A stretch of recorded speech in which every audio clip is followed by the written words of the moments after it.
پاکستان کا اہم میچ ہے جس کا رن ریٹ بتائے گا کہ پاکستان نے جو ہے وہ سیمی فائنل تک پہنچنا ہے، لیکن آگے تینوں میچز جو ہے نا وہ جیتنے بہت ضروری ہیں۔ اچھا، یہ میچز جیتنے کے بعد بھی شورٹی نہیں ہے کہ آپ آگے جائیں گے، اس کے بعد پھر جو آپ کی جو کمپیٹیٹرز ہیں دوسری ٹیمیں ہیں جن میں انگلینڈ ہے، سری لنکا ہے، نیوزی لینڈ ہے یا افغانستان ہے، ان کو اگر بھاری مارجن سے شکست ہوتی ہے اور ادھر سے تینوں میچز پاکستان جیتتا ہے تب ہی کچھ بہتر ہو سکتا ہے۔ کل سری لنکا جو ہے وہ ہارا ہے اور افغانستان نے بڑا افغانستان کے بہت برائٹ چانسز ہیں، ایگزیکٹلی بہت اچھا۔ ایک تو یہ کہ افغانستان کو ان پچز پر کھیلنے کی عادت اس وجہ سے ہے کہ وہ آئی پی ایل کھیلتے رہتے ہیں، تو ان کو انوائرمنٹ اور پیچز اور ایڈجسٹمنٹ ان کی بہت زیادہ اس انوائرمنٹ میں ہو چکی ہے، اور ویسے بھی افغانستان کے جو بالرز ہیں ان کا بالنگ اٹیک بہت زیادہ اسٹرانگ ہے، تو ابھی کل کے میچ پہ بھی آپ دیکھیں سری لنکا کو انہوں نے ٹکنے نہیں دیا ان کے بالرز نے، بٹ ان کی پرفارمنس ہے نا، اب یہ دیکھیں نا کہ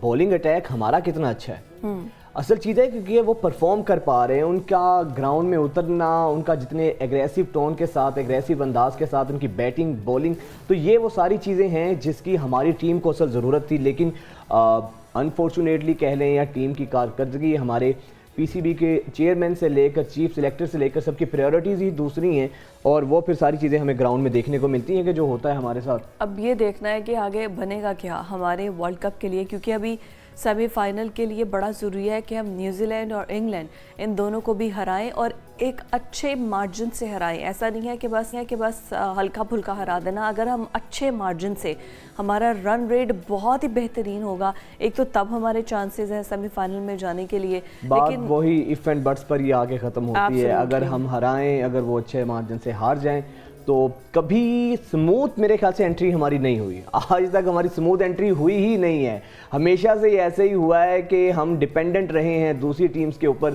کہ اللہ کرے وہ ٹیم اگر ہار جاتی ہے تو پھر ہمارے چانسز ہوں گے، اگر بارش ہو جاتی ہے پھر ہمارے چانسز ہوں گے، اگر ہم لوگ اس طرح جیتتے ہیں تو پھر ہمارے چانسز ہوں گے، تو یہ ہمیشہ سے 92 کے ورلڈ کپ میں بھی ایسا ہوا تھا، اس سے پہلے بھی ایسا ہوا تھا، اور آج تک وہی ہماری جو ہے نا ریت ابھی دیکھیں لاسٹ جو میچ ہے اس میں حسن علی نہیں کھیلے تھے، تو حسن علی کو بخار تھا، اور اب دیکھیے کہ آج کے میچ میں کیا حسن علی کھیلیں گے یا نہیں، کیونکہ ابھی ان کی طبیعت تو بہتر ہے، پریکٹس سیشن میں تو وہ پارٹیسپیٹ کر رہے ہیں، لیکن فائنل ابھی کوئی ٹیم مینجمنٹ کی طرف سے بتایا نہیں گیا کہ آج کا جو اسکواڈ ہوگا 11 رکنی وہ کون کون سے پلیئرز ہوں گے، حسن علی ہوں گے یا نہیں ہوں گے، لیکن فی الحال سب کی نظریں اب اس طرف ہیں۔ سب سے پہلے تو یہ کہ ٹاس جیت کر پہلے کون بیٹنگ کرتا ہے، کیا ٹارگٹ سیٹ کرتے ہیں ہمارے بیٹرز کو۔ لاسٹ میچ میں ہمارے بالرز نے بڑا اچھا پرفارم کیا ہے، شاہین ہمیں فارم میں نظر آئے، حارث نے وکٹیں لی، مطلب لاسٹ میچ میں آپ دیکھیے کہ ساؤتھ افریقہ کی ٹیم تھی، ساؤتھ افریقہ کی ٹیم تو اسے کہتے ہیں رنز مشین ہے، پوری کی پوری ٹیم، ان کی بیٹنگ لائن 7 تک چلتی ہے، 7ویں نمبر تک چلتی ہے، تو ان کو بھی آؤٹ کرنا، بس ایک وکٹ، 9ویں وکٹ نہیں گری، بس اسی طرح ہی ہوتا ہے، اسی طرح ہم ہار جاتے ہیں قریب آ کے۔ حماد صدیقی جو کہ سپورٹس اینالسٹ ہیں ہمارے ساتھ موجود ہیں، بہت شکریہ sir, welcome to news morning. Hammad صاحب، کیا لگتا ہے آج کے میچ میں؟ آج کا میچ صرف جیتنا انف نہیں ہے، بڑے رن ریٹ سے جیتنا ہوگا، پھر اگلے جو 2 میچز ہیں ان کو بھی ہم نے اسی طرح جیتنا ہے، اس کے بعد بھی سر ہم شور نہیں ہیں کہ ہم آگے کوالیفائی کر پائیں گے۔